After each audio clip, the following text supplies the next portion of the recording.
Welcome to the Next Level Income Show, where it's our goal to raise your income, investments, and your life to the next level. I'm your host, Chris Larson. Get a free copy of our book at nextlevelincome.com. Just click on the book link, put your address in. I'll even send you a copy. Also, if you're an accredited investor, check out our InvestLink to learn how to gain access to our current multifamily acquisitions, as well as our new self-storage fund. On today's show, we have Dr. Tom Burns, also known as the Rich Doctor. Dr. Burns bought the very first copy of Rich Dad, Poor Dad. On today's show, he's going to tell you all about that story, how he grew his passive income to the point where it exceeded the income he was making as a surgeon, and so much more. Stay tuned.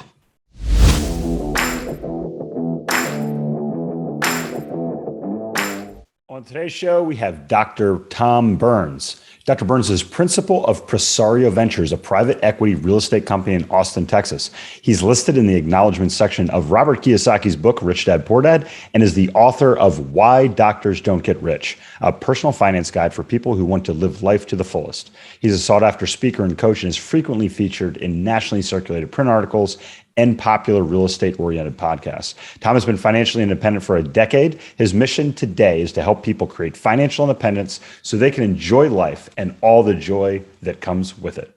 Today's show is sponsored by Money Insights and their investment optimizer strategy. In my book, I share how I use the same strategy starting over a decade ago to invest my money in two places at one time. This strategy has been used by the wealthiest for generations for estate planning, minimizing taxes, preserving wealth, and increasing stability for their investments. Now you can do the same thing.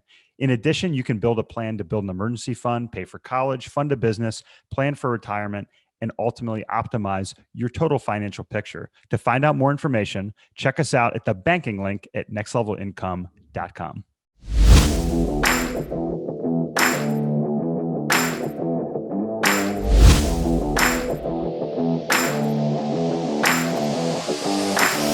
Dr. Burns, welcome to the show. Chris, glad to be here, man. Thanks for having me. Yeah, absolutely. So I am really excited to introduce you to our audience because, I spent nearly 2 decades getting to work with professionals like yourselves, orthopedic surgeons. And it's such a wonderful industry. I was in medical devices, and I just, to get to see physicians like yourself practice their craft, help patients, and see what happens. It's just amazing. And to be able to blend my two loves of real estate investing and working with medical professionals on this show with you is a real treat. That's great. Well, the hard part is you had to sell orthopedic surgeon stuff, so I'm not sure. You must have been really good. I had doctors. They tell me, they're like, Chris, I don't know how you do what I do. I would never want to work with my partners and do that. I'm like, well, you kind of like, you do work with your partners. So like, yeah, but not like in the OR like you do. I was like, okay. It's funny, right?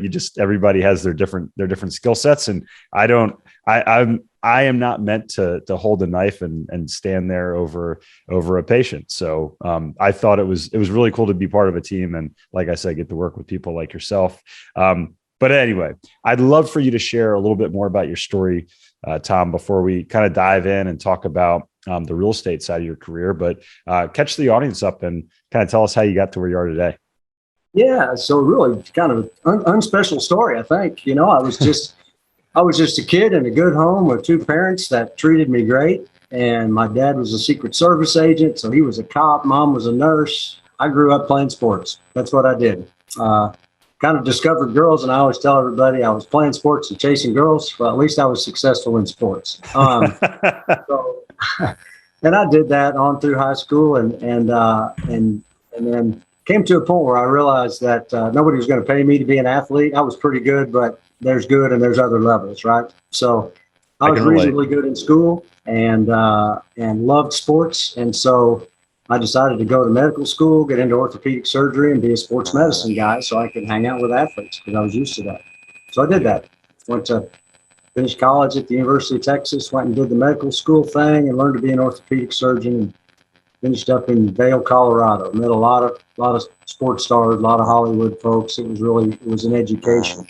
And part of my financial education came from there too, as I'm going to mention in the future. But prior to getting to Vail in my residency, so to catch your audience up, you go to high school, you go to college, then you go to 4 years of medical school, and then you go learn how to do your doctor thing. So it was 5 years of orthopedic training, and then a sixth year for me to do the sports medicine fellowship. So in the middle of that training, I had done nothing but kind of do my thing and follow that path, right? About 60% of the way through my orthopedic training, I started watching the doctors that were teaching me. And, these were the guys that I'm supposed to emulate for the next 40 years. They're the one, that's my life. That's a snapshot of what it's going to be like for me. Yeah. And these guys, while they drove nice cars and seemed to have big houses, they weren't smiling very much. Several of them were on their second or third marriage. They were in the hospital late at night, working when, they had us indentured servants there to do the work for them. So I looked at their lives and decided I didn't necessarily want their money if I had to have their lives. So I loved what I did. I enjoyed the orthopedics, but I thought maybe it might be prudent to find something maybe outside of medicine that wasn't correlated with seeing patients or doing surgeries to just maybe bring in some income. Didn't know that passive income term yet. So I did what I could. There wasn't an internet to play with at the time, or at least I wasn't friends enough with Al Gore, so I couldn't get into the early version of the internet. So, everything was books and whatever. I went to free seminars and things like that. I learned what I could, and then finished my training, came back to Austin, Texas, where I grew up, paid off some bills with the nice salary that I got as a doctor. Wasn't a partner yet. And then once I had sort of paid off my student loans, I paid off some other stuff, and all the while I was learning. And after that, once I kind of had a good base settled, I just sort of jumped in. I started buying things, and so buying assets. Started buying assets. Yeah. The first thing was a student condominium at the University of Texas, which I still own. So that's awesome. Then the real education began. Yeah. Well, I love that's again, you say it's kind of a simple story, but I think there's some highlights in there, and you're very humble, which is one of the other reasons I love having you on the show here. And I said, hey, buy assets, because that's something that Rich Dad Poor Dad talks about, right? That Robert Kiyosaki talks about in his book. And I know you have a relationship with Robert, but how did you, what really, we can get back to that in a second, but what really inspired you, Tom, to buy that first commercial property? Do you remember? Yeah, it was kind of interesting. I had a relative who had to come down to the university. It was one of my wife's nephews or something. Yeah. I was just about ready to do something. He had to come down and live at the University of Texas and wasn't living with us at the time. So I thought, I got a built-in tenant. So I went and found something and bought it for him to move into. Oh, that's awesome. Yeah. And plus it was time. I had really, I had a good job, and my bills were pretty low. My student debt was nothing compared to what's going on today for physicians. So it was very manageable. Yeah. I just didn't want my family to suffer because of my attention deficit and my willingness to take risk. I had a good job and I didn't want to jeopardize that. So I kind of took care of a few things, and but knew it was time for me to start bringing in some sort of income outside of medicine. Yeah. And I had read a little book. By then I had actually read a book. Yeah.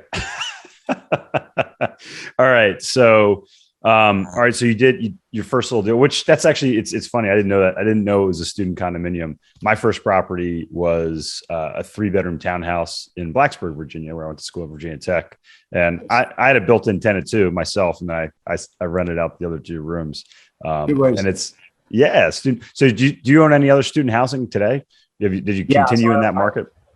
That, and once I latch onto something, so I learned a lot during that process. Learned how to get the inspections and find the debt and all that stuff. And learned all my lessons, and quickly started buying more. So I bought double digits worth. I had a dozen or so of them, and still own most of those today. Started buying them in bulk. I bought a 40 unit at one point. So I just kind of ratcheted up.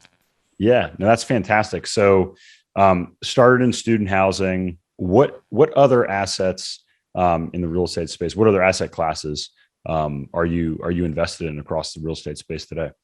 So early on in the personal portfolio, I have a small mobile home park, uh, and started looking at those, thinking, hey, maybe I'll buy more mobile home parks, which I wish I had because I Oh, thought they were a bit right. overpriced at the time at an 8 cap. Um, so not the smartest guy in the world, but anyway, some mobile homes. I own some notes. Yeah. I bought one. I'm not a single family home guy, but I bought one single family home. It was actually two homes on one lot, but in the back of that lot was an AT&T tower. And, the direct deposit from AT&T covered all the expenses of that property, and whatever rent I got was gravy. So I went ahead and got that property, but I don't still have that. Uh, Beyond that, it's started moving into medical office space, and multifamily is Yeah. sort of the primary investment stuff now. Yeah. So you blended the two, and that's, the surgeon investors that I work with, a decent portion of them have an ownership interest in the medical office buildings.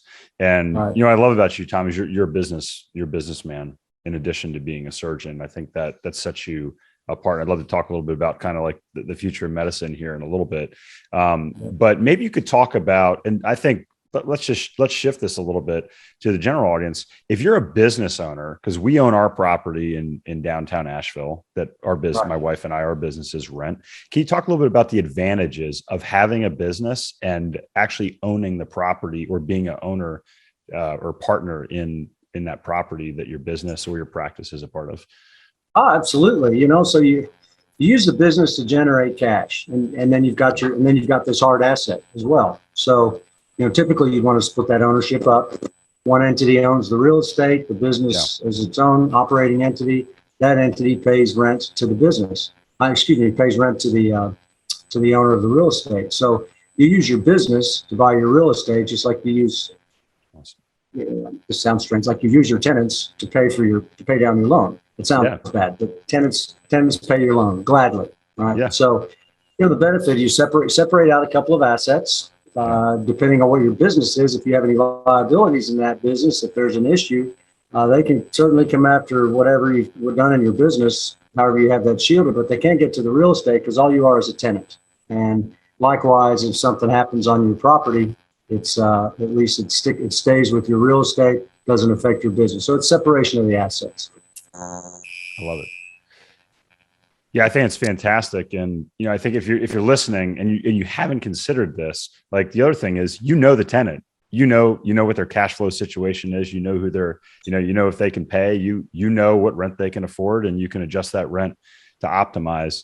And I think that's one of the cool things is, you can move rents up and down from both sides of the equation to make sure, you optimize both sides of that while still maintaining a lot of those benefits, right?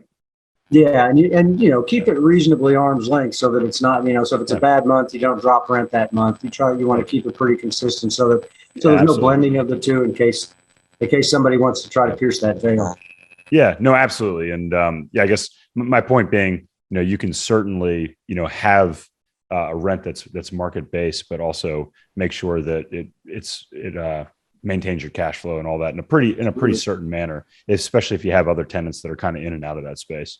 So yeah, it's a great way to do it. It's a great way to run your business. Yeah. So if you have a business and you're listening and you rent today, certainly consider what Tom's talking about, which is looking at, hey, can I own this real estate and use that rent that you're already paying to go out and do that. And it's interesting because it reminded me, like, that sounds a lot like Rich Dad, Poor Dad, like Robert talks about. So how did you meet Robert Kiyosaki? And tell us a little bit about that story and kind of some of the partnerships that you've had since then. Sure. So, this was back in the day when I was reading everything I could get my hands on.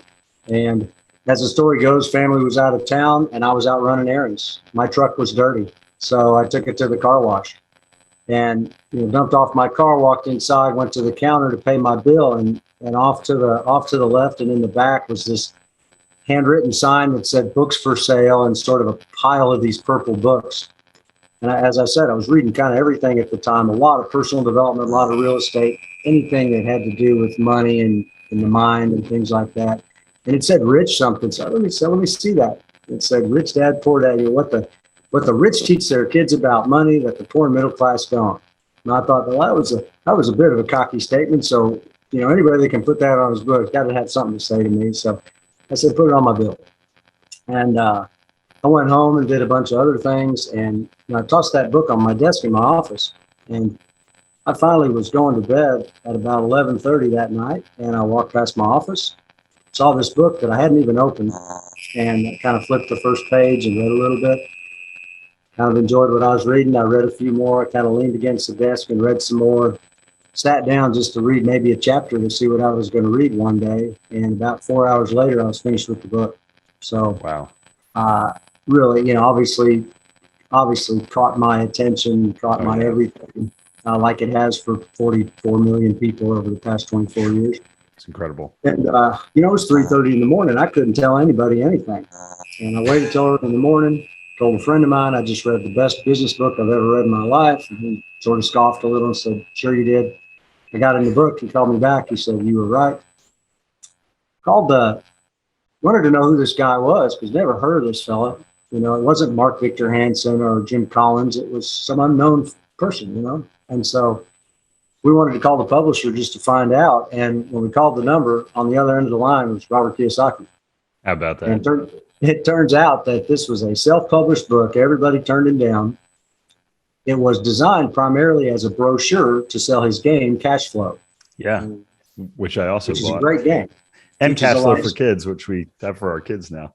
Yeah, it's a wonderful game. So he only printed 1,000 copies. So I called him up and said, hey, you got any books left? He goes, well, he goes, I sent 24 to Austin. So I got 976 books left. He said, because nobody's buying them. So I said, but we'll take the rest. And so we went out and visited with Robert. He taught us how to play Cash Flow. Yeah. My wife won with Robert standing over her, telling her what to do. So he gave us that game. That was her prize, was one of his Cash Flow games. Still sits in the cabinet back here. Yeah. He really handed me a bunch of books from his trunk. And I said, I don't want to take all your books. He said, don't worry, nobody's going to buy them anyway. Bit of an understatement. And, so we got to be pretty good friends. I ended up connecting a lot with him. I helped him edit part of Cash Flow Quadrant. I still have the galley proof upstairs. That's awesome. I brought him out to Austin to talk to some friends, into a lot of his investment stuff. So we've stayed friends for the past 24 years. And, just recently, probably about 3 years ago. By the way, that was the first Rich Dad Poor Dad ever purchased. The first book ever Yours purchased. Was. Mine was. Yeah. Now I didn't know that. That is awesome. That is a story right there. That's the kind of beauty of the story, because there were 24 books sitting there at the car wash. I went back and bought the rest of them, handed them out to friends, and I kept that original book, and I gave it back to Robert 2-3 years ago, and so that's cool. So he's got the first book ever, and then he's got my book hung up right next to it. I love that. Which you and we'll share with the audience here how to get your book. So Robert gave me the copy that I have on my desks, but that is a little bit it was with now the late Gene Guarino. I don't know if you knew Gene.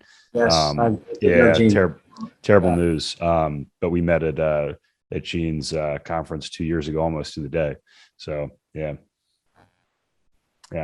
But well, that is that's an amazing story though. Yeah. So, and that's always, we've stayed friends ever since. I talk to him every so often. So, but he's, certainly been a lot for a lot of people. You can't turn the corner without somebody saying that little purple book changed their lives. Yeah. In fact, I'm doing a very big project right now with a person in the tech world. And he said the other day that book turned him around and got him going. So I hear those stories all the time. Oh, absolutely. I'll never forget. I was in Charlottesville, Virginia, and it was I think it was the summer of 1999. And I was in Barnes and Noble, and a gentleman, I was, walking the finance aisle. I was in the process of reading hundreds of finance books at the time. And this guy holds up Rich Dad Poor Dad, and he goes, "Are you looking for a book to read?" I said, "I'm always looking for a book to read." He goes, "You need to read this." So I was like, I don't know this guy, but he's like this, he's standing there in the finance, money section too. I'm like, okay. So I looked at him like, all right, this is good. And I don't think any of his other books were out at the time, I think it was, I could be wrong. Maybe Cash Flow Quadrant was. Maybe, But I read it, and then I bought every single book after that that he wrote. And I'll never forget reading through all those. And as they'd come out, and Tom Wheelwright came out with his, and all these come out. So yeah, it's certainly helped shape so many of my decisions. And I'll never forget thinking like, I need to be accredited. That's where I first came up with that concept. So Tom, again, you know, you had the fortune to read that book and do that. You know, medicine's changed a lot, you know, since you've been in it, since even, you know, I've kind of been in there. But why do you think that doctors who, you know, most of them are in the top 1%, especially if you're a specialist, if you're a surgeon, you're most likely in the top 1%. You're accredited. You have access to all this money, all these opportunities that are out there. Why don't you think more doctors are financially independent? It's mindset and training, you know. Okay. For that reason, you know, those doctors that were teaching me way back when I was in training, they made a lot of money relative, you know, relative to inflation. They were doing really well. Yeah. But still unhappy. And if they got hit by a bus or broke a leg, they weren't going to keep making that money. So it's mostly mindset. Great, you know, all doctors are a great group of folks. They're my folks, you know. They're husbands, mothers, daughters, sons. You know, they just want to enjoy life. They do have a bit of a servant's heart. Rarely do you find a doctor that got into medicine for the money, and the money is absolutely. There's certainly some surety of a nice lifestyle, and sometimes you can make quite a lot of money as a physician.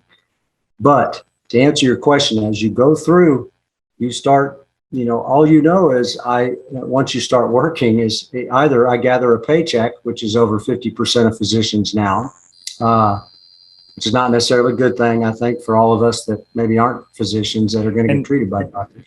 And what you mean are those physicians are now employees, right? Employees, absolutely. Yeah. They're in the E quadrant now. Employees. The rest of them are in the S quadrant, if you know the cash flow quadrant. They're working for themselves. But as you know, on that left side of that quadrant, if you don't work, you don't get paid. And so we're trained for do a service, do a surgery, you get paid. And myself, I realized that, you know, the more successful I got, the less time I was going to have. So that was no fun. And that's what happens to the physician. Money. Yeah. So I think it's certainly not intellect, because they've certainly got it. And it's not that they can't. They just either maybe have not been exposed and don't realize what's behind the curtain, or maybe they don't want to. And that's, you know, life is a bell curve. Some people don't want to, some people really do and are searching now, and the others maybe just haven't been exposed. So that's sort of my take. I believe passive income through cash flowing assets is just a way to create freedom, which gives you the time to have the life that you really want. And they want it, they just maybe don't know how to get it yet. Yes. I mean, you know, 30 years ago, compared to today, the debt is substantially higher when you come out of med school. Oh my. The compensation when adjusted for inflation is lower. You're probably more likely to be employed, which means you have somebody that has more control over your compensation. There's, you know, more and more government influence on the healthcare sector as the years go on. I look at the industry, and you tell me, the healthcare industry, it looks like costs are going up and compensation is going down, and the doctors are right in the middle getting squeezed. Yeah, there's got to be an inflection point at some point. You know, the physicians are something like, you know, 2 to 4% of the costs of medicine, and you know, I do have a graph somewhere, and if you may have seen it in the book, where, you know, inflation goes up by 22% and doctor income goes up by 2.5%. So you know, 20% difference over 10 years. That's just a 20% loss of buying power. So that's kind of where things are going. Unfortunately, corporate medicine is not so great, I don't think, for all of us. And even if you're not in corporate medicine, if you're running your own practice, you're still not in control, because somebody else, for example, the insurance company, determines how much you're going to get paid. It's not the best get paid more and the worst don't get as much business. Everybody gets paid the same based on what the insurance company says. So not a lot of control in medicine. we don't feel sorry for them. They still make very, very nice salaries. So don't ever want anybody to feel sorry for a physician. Yeah. So, but I mean, it is a challenging thing. And that's where I think, where you come in, Tom, where I have actually one of our investors, he has made some really good choices over the past 5 or so years. He has some great income coming in. HCA comes into Asheville and buys the hospital and put a lot of pressure on his practice. And he said to me, you know what, Chris, he goes, because I have this passive income coming in, I'm not really worried because I know I can stay here. I want to live here. I want my family to, finish out school here. And even if the money isn't exactly what I want, I know I have a choice. And I know, Tom, your personal story, talking about when your passive income exceeded, and I think this is a really impressive achievement, but your passive income exceeded your earnings as a physician. Walk me through that. And did you give up medicine together? How are you still involved in practice? Are you, and what did that really do for you in your life? It was liberating. It was liberating, and just that story that you just told. That physician may not have reached the point where his passive income eclipses his medical income, but you can have partial freedom, and that's what it gave him. You said the word. It gave him choices. So just having some pressure taken off gives you the ability to have choice, where he can keep his kids in the school that they like, or stay in Asheville where he likes to stay. And that's what it's all about. Passive income gives you choice. And as humans, we want to control our environment, meaning we want to have choice about what we do, where we do it, and who we do it with. So it's important. And in my world, I would buy an asset. It would create passive income, and I would keep that in its own little bucket, and it would grow. And over time, I'd buy multiples, and they'd all kind of grow together. And sometimes my money would make babies, and so there'd be enough money there so I could go buy something else. It just sort of compounded on itself. Yeah, compound, and and that's really important. And I truly remember I used to, every quarter or so, I would look through. I used a software program, just Quicken, something simple. I moved on to double entry QuickBooks, 15 years ago, but and I knew what I was paying each year for utilities, mortgage, clothing, groceries, whatever. You have those categories. And I realized over time that I had finally covered each one of those categories and didn't necessarily need my income. It was a great feeling. What did I do? I just kept going. I just kept doubling down and kept investing and kept that money separate. It took a little more time off. And I kept practicing for 12 years after I did not necessarily need the money. Wow. So 12 years. One, I enjoyed orthopedics. Most doctors do enjoy what they do. Absolutely. But the reason I enjoyed it is my passive income was growing as my practice was growing. So I just think I was kind of blessed to have that sort of situation, because as things came up that were unpleasant, like taking call. Doctors have to stay up all night and take emergencies and not sleep and things like that.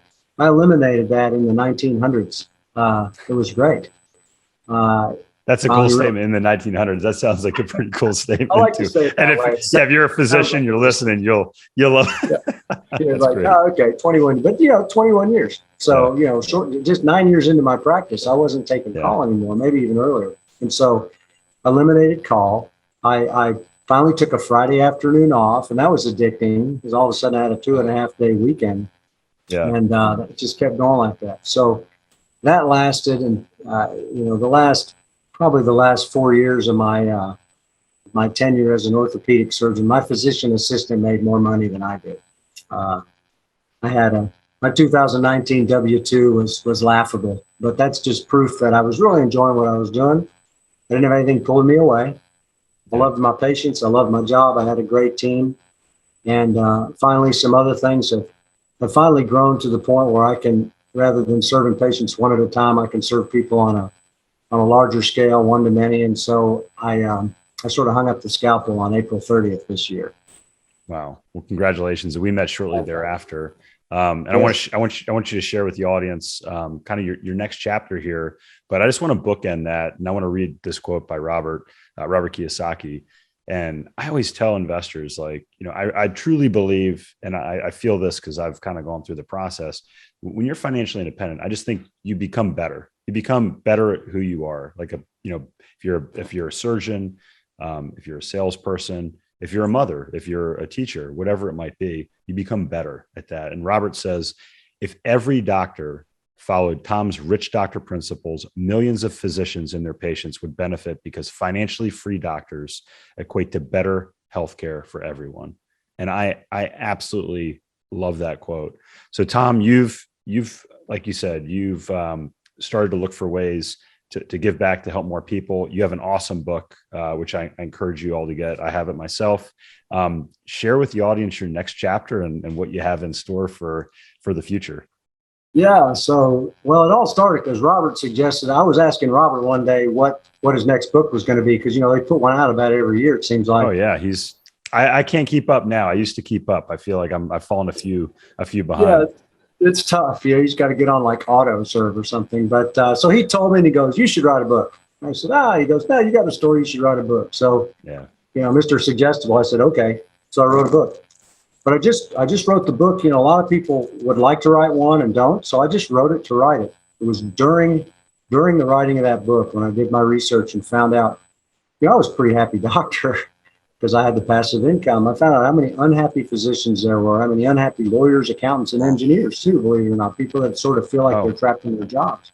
Yeah. And absolutely. That's where the mission was born. And so I started a little website and have improved that, and it's just been an organic growth. But now I try to help people kind of do the same thing, and that's sort of where life's taken me. The book got published, and I've been blessed to have quite a few people read it, and some people maybe ask for some help, and that's really what gave me some purpose outside of medicine, and so that's what allowed me to maybe step away from something I love to something I love more.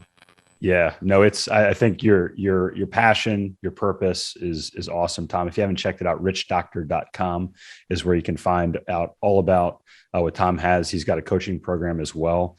And if you're a physician and you're listening, I highly encourage you to reach out to Tom. He's got tremendous knowledge through all his experience. And I'm going to ask you, Tom, if you can go back to your 25-year-old self and give yourself some advice, what would it be? Probably focus. I'm not sure if my lack of focus allowed me to experience a lot more of life or slowed me down. So sometimes people will say, "What would you do different?" I probably wouldn't change anything, because my past is what made me who I am, and happy with that. But probably would stick with. I would probably focus a little bit more. I jumped around a lot, so I'd focus, and I would probably, at 25-year-old, I would get a mentor.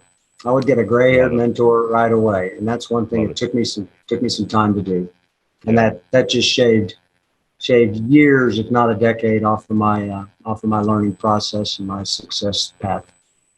I think that's awesome advice, and that's one of my top tips as well. And I take it from I look at your profession, Tom. I look at surgeons that go through the process and go through med school, and then they come out and they do a fellowship, and they work alongside experts to craft and hone their craft before they end up going with patients. And for some reason, we used to have apprentices, and I think that's amazing advice, no matter what you're looking to do. Yeah, the apprenticeship model was, that's how a lot of people learn. It's how they've learned through the last hundreds of years. And it's so much nicer to learn from somebody else's mistakes than from yours. Absolutely. Yeah. So again, if you want to check out Dr. Tom Burns, Tom, what's the best way for people to get a hold of you again? You can go to richdoctor.com, or you can send an email to hello@richdoctor.com, and I'll get it. Awesome. Dr. Burns, thank you so much for joining us today. It's been a true pleasure. Love being here. Hey, Chris here again. I hope you found this episode valuable. Now, I have one more thing to gift you. We have a page for my coaching clients where you can get a free copy of my book, as well as much more from previous guests on the show. Just check out nextlevelincome.com/coaching to get a free copy of my book, audiobook, and much more. I'll send you a copy of my book and cover all the shipping costs as a thank you for listening to the podcast. Also, please like, share, and take just 90 seconds to give us a rating on Apple Podcasts.